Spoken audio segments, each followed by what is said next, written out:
Good day everyone. This video is about the importance of safety and health elements at workplace. The video will be presented by AIMI JAMIATON UMAIRAH binti AYOB, CARRIE CHRISTY DENVERT, NURSUZIE binti JONAIDI, SHARIFAH FARAHIN binti SYED and ZHANG BOQIAN. For the introduction, commitment of safety and health management is one of the important elements in safety and health at workplace, especially in terms of leadership management. The changes in the workplace frequently come from the top-down management. So, for employees to take health and safety seriously, they need to see the managerial commitment to health and safety practices in the workplace. Management should lead by example and make safety practices a major aspect of company culture.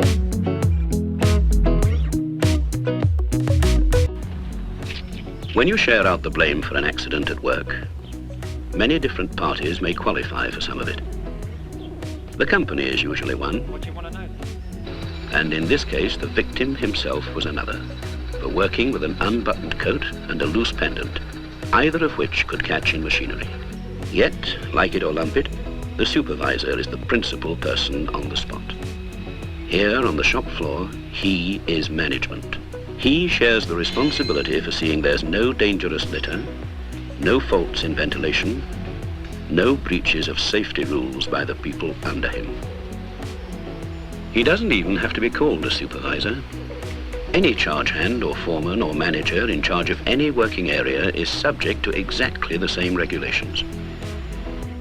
It's part of his or her job, for instance, to help see that staff are trained in safety. So if someone took a fall over this, the supervisor could be riding for a fall as well. Not to mention a civil action for damages against the company. It's your duty to detect and report hazards. So if someone had got hurt by this one, you could be held to have failed in that duty. A forklift driver discards a broken pallet, and quite right too. But then he leaves it in a silly place. A fall over this could spell the downfall of his supervisor too. A canteen cooker thermostat, blocked by grease, fails, so a frying pan goes up. Who should have checked on cleaning and maintenance? You guessed it, the supervisor. And are the staff trained in the use of fire blankets and extinguishers? If not, then a part of the blame could be yours. Your staff may rely on long practice to know one dangerous chemical from another, but correct containers clearly labeled are the only method known to a court of law. When haphazard habits of any kind are allowed, the supervisor must share the blame for allowing them. It may seem unfair at times, but there you are. The law is crystal clear on your duty to do everything reasonably practicable to ensure health and safety at work. The ultimate responsibility belongs, of course, with senior management. Yet you, as the management representative on the spot, share that responsibility when it comes to training in safety, to enforcement of safety rules, and to the correction and reporting of any health or safety hazard. The factory inspectors, mind you, are fully aware that the supervisor has only one pair of eyes. But if you fail to use them with reasonable care, then they have their duty to enforce the will of Parliament. Before proceeding, for those who want to see the full video of the scenario, the link will be provided on the description below. Alright, moving forward. To summarize the scenario, it shows several inappropriate ethics that make the commitment of safety and health management from the supervisor or the manager is lacking. You can see the first incident shows the supervisor is neglecting its duty to train employee, because if the employee is trained properly, this action here should not happen. The drawer is left open and the spill of water. Secondly, no regular checking for cleaning and maintenance is done by the supervisor. This scenario clearly shows that the ventilation is not functioning, the floor is full of objects that lead to risk to happen, and no maintenance management. As shown here, the socket is in this condition. Thirdly, no label on the chemical containers.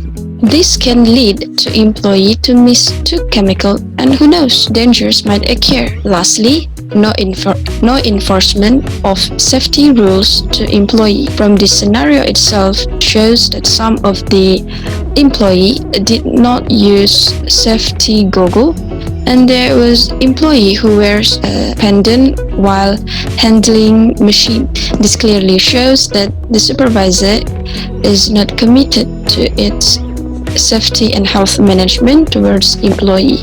That is all for this section. We will now move to the next part. These are the impacts on organization. In this context, the financial cost that associated with workplace injury can cause to economical impact. Without proper demonstration from management, specifically supervisors, may lead to workplace injury towards employees, which will be resulted on organization to pay compensation to the injured employees. Economical impact would also prompt to management to hire new employees to replace the injured employees, as well as substituting new equipment that was damaged, affected by the incident. And lastly, organization has to provide costs for the training associated with the incident. Secondly, organization impact. Due to negligence of management for not performing proper duty to ensure that all employees comprehend with the safety and health policies and procedures at the workplace, organization will have to face bad reputation and image. This will be the threat to the organization, as there will be less people that has interest to do business with the organization that provide unsafe work practices. We will proceed to the next presenter. Okay, so I will continue with my friends. So I'm talking about the potential actions. So first is the conduct orientation and the training of the employers, train and instruct employers so the employers can perform their work safety and know what the personal protective equipment is needed for each task and how the equipment must be properly used. And the second is prevent lingering unsafe or unhealthy workplace condition or hazards. So many near misses accidents are caused by the unsafe or unhealthy workplace condition or hazards. So what is the supervisor's responsibility is the train and the remind employers of what to look for and how to correct the report unsafe condition or hazards. So the next is for the correct and safe condition. So that is mean if the supervisor say we got the unsafe or unhealthy workplace condition or hazards, it need the immediately correct that. So last one is for the enforce safe work practice. So this is allow the employees to better identify unsafe or unhealthy workplace conditions or hazards. So that's all for me. So thank you.